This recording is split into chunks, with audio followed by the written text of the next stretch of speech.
a full moon on a beautiful night north of Cape Canaveral is really cool, but you know what's more cool? A rocket launch.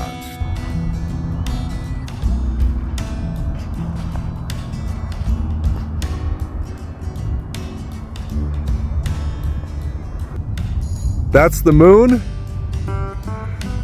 That's the rocket. It's going to go right over us. That is too cool. Welcome to Stir Crazy Sailing and Adventures. I'm Dennis. I left a career I enjoyed to pursue the activities that I love, with the aim of single-handing a sailboat from Lake Michigan to the Caribbean. You are welcome here on the crew. I expect some success and some failure along the way, but that's part of the adventure. I'll also share with you how I try to stay healthy and fit as I go. Having you along will make this trip even more fun. Thanks for joining me.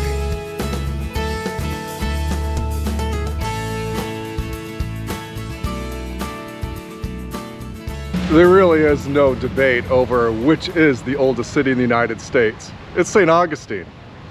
It's the law. All along my route, from the Great Lakes down through New York and down to Florida now, I've seen numerous forts related to the War of 1812 and the War of Independence. The fort that greeted me in St. Augustine, Florida is the Castillo de San Marcos, and while I could appreciate that St. Augustine is the oldest continually inhabited town in the United States, I never thought I would see so many tourists here to see the town, and not only the fort, but some of the great old hotels that were built in the 1800s and the early 1900s. Native Americans, of course, first established a place to live here in St. Augustine, but then the town was influenced by Spanish, French, Americans, and the folks were brought here from the island of Minorca, which is in the Mediterranean and is a Spanish province. Dominicans and Jesuits also arrived to help settle the uncivilized areas in their eyes, and there's a stamp of Catholicism throughout the town. Back in 1888, if you were a Rockefeller or a Carnegie or a Mellon or maybe a Vanderbilt, you might have liked visiting the old Ponce de Leon Hotel built by Henry Flagler, which is now part of Flagler College. Lots of people were home for the holidays, and I think just about all of them were also visiting St. Augustine. And it really is a magnet location for infotainment. Plenty of historical information, and yet lots of things to do that are entertaining. Seriously, it's college. They need spiked up balls to keep people out. That's an interesting tradition here.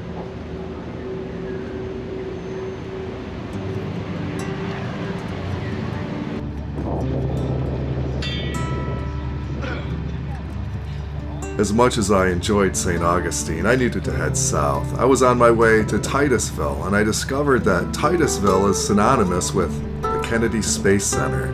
The building I could see from a distance I recognized, but I couldn't believe what else I was going to see as I approached the iconic location. I only knew that there was going to be a night launch because there was a restricted navigation area notice by the U.S. Coast Guard throughout the day. This is a heavy lift rocket launch with 2 boosters, so it was a really bright launch. SpaceX launches regularly there, but this was a bigger payload and a government launch. On this starry night, when I zoomed to get a photo of the rocket, I was amazed to find that the picture looked like something that could have been painted by Vincent van Gogh.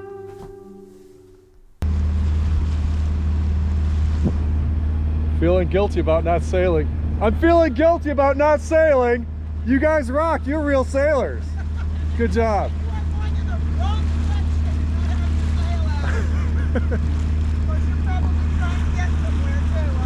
I am. I'm from Michigan.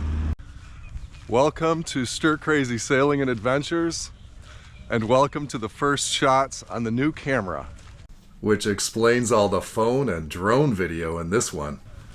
This is the third one in 2 months. Yes, I had one that I had for a year. Dropped it in the water in Myrtle Beach. Bought another one. Left that mounted on a point for pictures too long and it walked away. This is my third one. Good morning. Good morning. How you doing? Good, how you doing? Good, thank you. So I picked up this one in Daytona Beach and I'm in Titusville, Florida right now.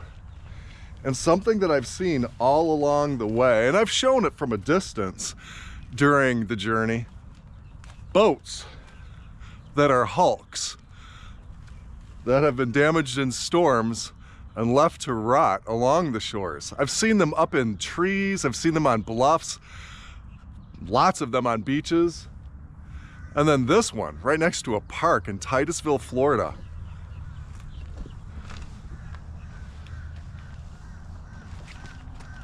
Little treacherous walking here. Yeah, the storms are real and stuff happens. And these are reminders that a good anchor and tackle can make all the difference, man. So now I'm off to get groceries, keep heading south. And before I do that here in Titusville, I am going to take care of some really needed boat maintenance because I met some guys who are willing to help me out. You're going to enjoy Chris and Forrest. Yeah, this is going to be fun. In any big marina, there will always be a few characters who pop up who are a bit more colorful than the rest of us. These two folks were exceptionally colorful and a reflection of the fun-loving nature of the folks in Titusville. My two new friends are also knowledgeable and kind. Serious salty sailors, Chris and Forrest, are helping me resolve my Dutchman lazy jack system for my mainsail. Chris, no longer in the witness protection program and happy to appear on camera. Forrest, he's over there and he's waiting to hear back from the Attorney General. So they're going to help me with this. I'll set up the camera and we'll see how much editing I have to do depending on whether or not I fall. All falls will not be edited. We will point and laugh before calling 911. These are my kind of guys. The purpose of this exercise is to feed through this nylon line through these openings in the sail so that when the sail is up and I want to drop the sail follows these lines down. But I have to attach the new lines to my topping lift cable, which doesn't move. It's attached to the top of my mast and goes to the back of my boom. So in order to get up high enough to attach those lines in the right places, I need it to be winched up by Forrest and with a safety line be belayed by Chris. These guys are sailors and rock climbers like me. And Chris has actually a lot more rock climbing experience than I do, and Forrest probably does too. They were very comfortable with me getting on my harness and using the mainsail halyard to hoist me up, and then use my spinnaker halyard as a safety belay line. Removing the old line from the mechanism that keeps it in place was a fiddly exercise and took a lot of time, but those guys were patient and kind and helped me through the entire process. There's always another job to do while sailing. Good times. Pretty up here. These guys rock. Thank you very much. Okay, I'm ready to come down. You can hit that top button if you'd like. Or, okay, feed me down. Cool. Or, yeah, you can keep shooting. Thank you. Now, what about the loop that's around your topping lift right there, head high? Hey. Yeah. Right at your head. Yeah, spin around and look behind you. Oh yeah, thank you. We should be able to unravel all down here. Yeah, we should, but Yeah. yeah. That's a horrible word. Yeah, I'm with you, pal. All right, Thank you. down you go. Hold the loop.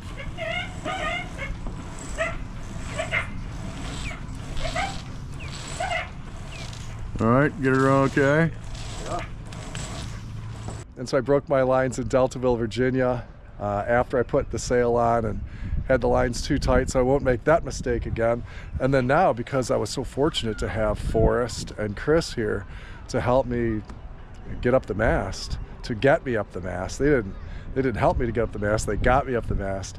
I can now fix this, and then I can reef more easily and secure the sail when I come in also more easily. I can drop the sail quicker and secure it when I'm coming in, especially when it's nightfall and I've got plenty to do. So I'm happy about that. The idea is that the mainsail should drop on the boom mostly. I'm not too picky about it, and I've got the new lines loose because I may need to adjust later, so we'll see how sloppy it is.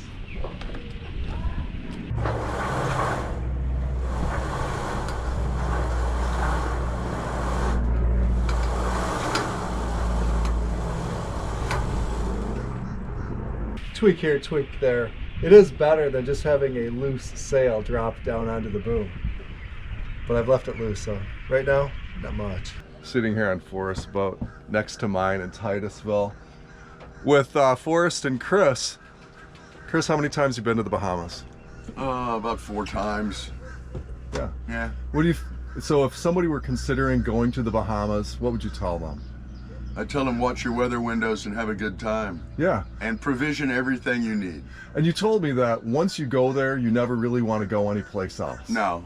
Once you see that water, and to come back to Florida, it's like coming back into a mud puddle. Florida's pretty good though. Oh, it's got nothing on the Bahamas. For somebody like me who's a first timer, what would you tell them? For the people who are considering going to the Bahamas for the first time. For the first time, take a boat that has a decent enough, shallow enough draft that you can enjoy yourself and go places. Yeah, shallow, so like 4.5, 5 feet. 4.5, 5 foot draft. Yeah. Don't take a 7 foot drafted full keel boat into the Bahamas. It's a pain. Yeah. Well, I'll tell you, even coming across the Erie Canal, and even in the Intercoastal, I bottomed out with 4.5 feet. Right. I mean, I couldn't believe it. You got to watch where you're going because the couldn't markers believe lie. it. Yeah. On the Intercoastal, most of the markers lie. If you're going to go down the Intercoastal and back and forth a lot, buy Bob K's book. What is that? Bob 42, Bob 420. Bob 420. Bob 420 is an Intercoastal guide that is spot on. He does it every year, twice a year, up and down the entire eastern seaboard. That's what he does. And then, but if you go into the Bahamas, you'll never want to come back. 4 things. The secret of being a master helmsman is never putting yourself in a position where you need a master helmsman. Right? Never get into a life raft unless you have to step up to get into it. Stay with the boat. They'll find the boat. They're not going to find that little gray life raft. Yeah. If you think you need to put a reef in, you're an hour too late. I believe that. And sail your boat the way that you're comfortable sailing it. Don't let anybody else determine how to sail your boat. Yeah, and there is no shame in turning back, and there's right? never any shame in turning back. Yeah. I mean, if you don't like it and it's not what you expect, turn back. Yeah. Go the next day. Wait a week. It doesn't matter. Can you tell that this is a guy who doesn't feel as though he's worried about others judging him, and so turning back is nothing to be ashamed of for anybody, ever. The best wishful thinking won't calm a sea state. So if you don't like it, just turn around. All right. Turn around, go back, wait for another day. So these guys, Forrest and Chris, have been just the best guys I've met on this trip. They've been so helpful and so knowledgeable. And it's funny, the closer I get to the Bahamas, the better the advice is, the more experienced the sailors are, and more grateful I become. So thank you, gentlemen.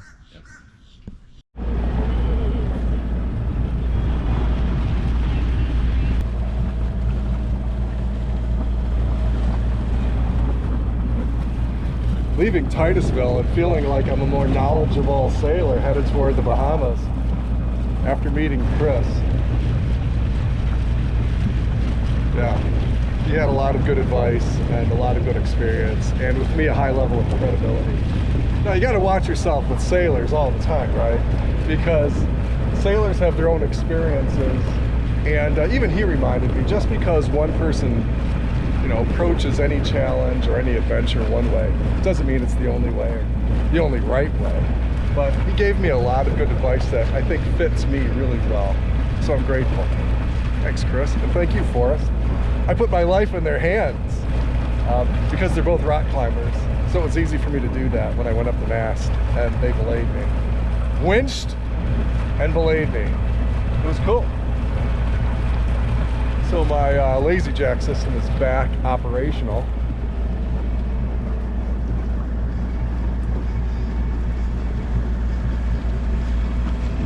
And now let me see if I can get out of Titusville without running aground. I'm running out of room, crew. I'm getting to the southern end of Florida and just looking for the best weather window possible to get me over to the Bahamas. Thanks for joining me. I'll see you again soon.